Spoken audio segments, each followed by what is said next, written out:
The next week is the Impact where the Mafia take over. It does a 1.18 rating, 1.6 million viewers. Meltzer would point out after 45 minutes into the show, the viewers started tuning out. I wonder if you drew a comparison to like when the NWO took over Nitro for this. Do you think? It'd be, when you get minute by minutes, Yeah. context is king. It's, oh my gosh, the ball game on ESPN just went into double overtime. Ooh, okay. They're getting, turning out in droves, and Meltzer just said 45 minutes in the show, so our fourth quarter hour dropped. Well, okay, the fourth quarter hour drop. What was going on any other show on television? The last 5 to 10 minutes of even a sitcom or a CSI or anything. You build toward the episodic nature of any program. The best 5 to 7 to the last 10 minutes of any show is at the very end. So a wrestling watcher knows, okay, they're almost an hour into their program. We've got a completely another hour. We're going to tune out and we'll come back here in a minute. I mean, I didn't try to read too much into oh my gosh, that quarter completely bottom, unless you saw some talent in there consistently or it happened every week in that fourth quarter. You just had to, man, take a deep breath and look at that. But that's not easy to do at all. At all. This show is kind of fun. Booker T is the most entertaining thing on the show. He's doing announcer commentary, a spoof on announcer commentary. Kevin Nash is the announcer, calling himself Chet Lemon. And we also see Scott Steiner doing the ring announcer bit. I mean, this is funny stuff, but I'm wondering, again, maybe it's too much. So, Conrad, you just go ahead. What's your question? I jumped in. No, I just tag in. Go ahead. Again, the fine balance in Yes. that. And I say this with the Mafia. I've said it over and over and over. Kurt being the ruthless, badass heel, to me, made the most money out of the Mafia. Sting, as the champion, had integrity, liked his peers, respected his peers, but wasn't quite going to go as far as to join in on the gang mentality. So those 5 guys that were badasses, but all of a sudden now you have Chet Lemon, Kevin Nash is Chet Lemon, and Booker T is Black Snow, and Scott Steiner, of all people, being a ring announcer. It's comedy.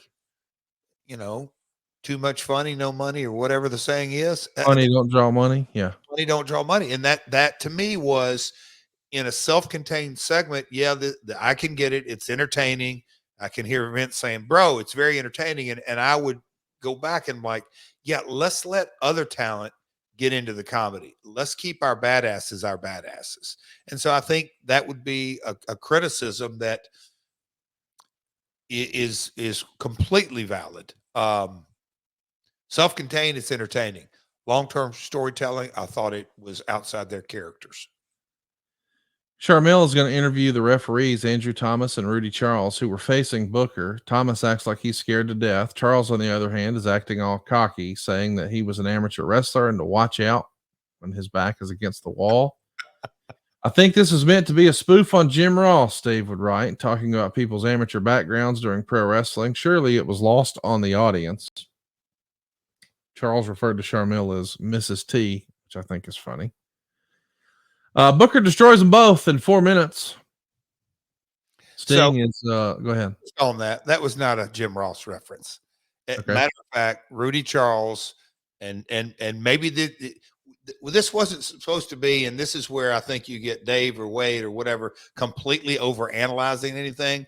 They were going to go in the ring, wrestle Booker. We wanted one guy to have balls and one that was unsure of himself. And Andrew and those guys, I remember the pre-tape and with Sharmell, they were all they were great in it. And there is a legitimate story that my man Rudy Charles, very cocky, very confident in his amateur background, and he'll tell the story himself. Connie, that he out of 400 wrestlers, he entered a tournament and amateur tournament in Evansville, Indiana. Out of 400 wrestlers, he placed third. In his division, there were only 3 wrestlers, but that's just a minor detail that you want to leave out. But no, that's how the pre-tape. It had nothing to do with JR. Let's talk about Sting. He's going to take on Team 3D in a handicap match, and the story is that Angle booked the match to make Sting look weaker so he could increase his chances of winning the title. Sting, as the heel, is going to wind up working as a babyface because it's 2-on-1. I hope that's as confusing for you as it is for me. Meltzer would point out that all 3 are wearing shirts. Quote, "This looks like a nostalgia promotion indie show." 3D essentially just beats the shit out of Sting. And who eventually comes out to save him? Angle, who was supposed to be softening him up. I don't really know what's going on here. The security is stopping Cornette and Foley from coming out and announcing that Hernandez is going to get another title shot. And then the most hilarious thing, according to the Observer, is they do a video feature on the UK tour. They mention the show in London is the largest crowd in TNA history with 8,000 fans. And Meltzer would say, okay, when I first heard the figure, I was impressed because I know TNA usually draws smaller crowds. But after every week on WWE, hearing about tens of thousands of people, when you go on TV and brag about the biggest crowd in history and say 8,000 and you've been in business 6 years, it's like telling people you're minor league entertainment and that downgrades your stars, not for that show, but that you aren't regularly doing numbers like that for big shows. They never should have given a number figure on television. I find that interesting. What do you think of that philosophy? Is that a real complaint or a criticism?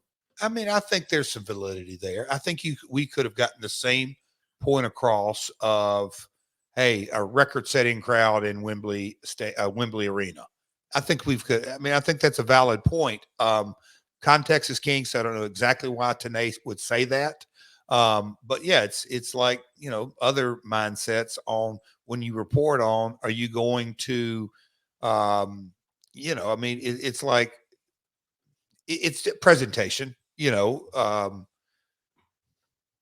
it's wordsmithing and presentation, which is vital. I'll definitely, there's a valid point there.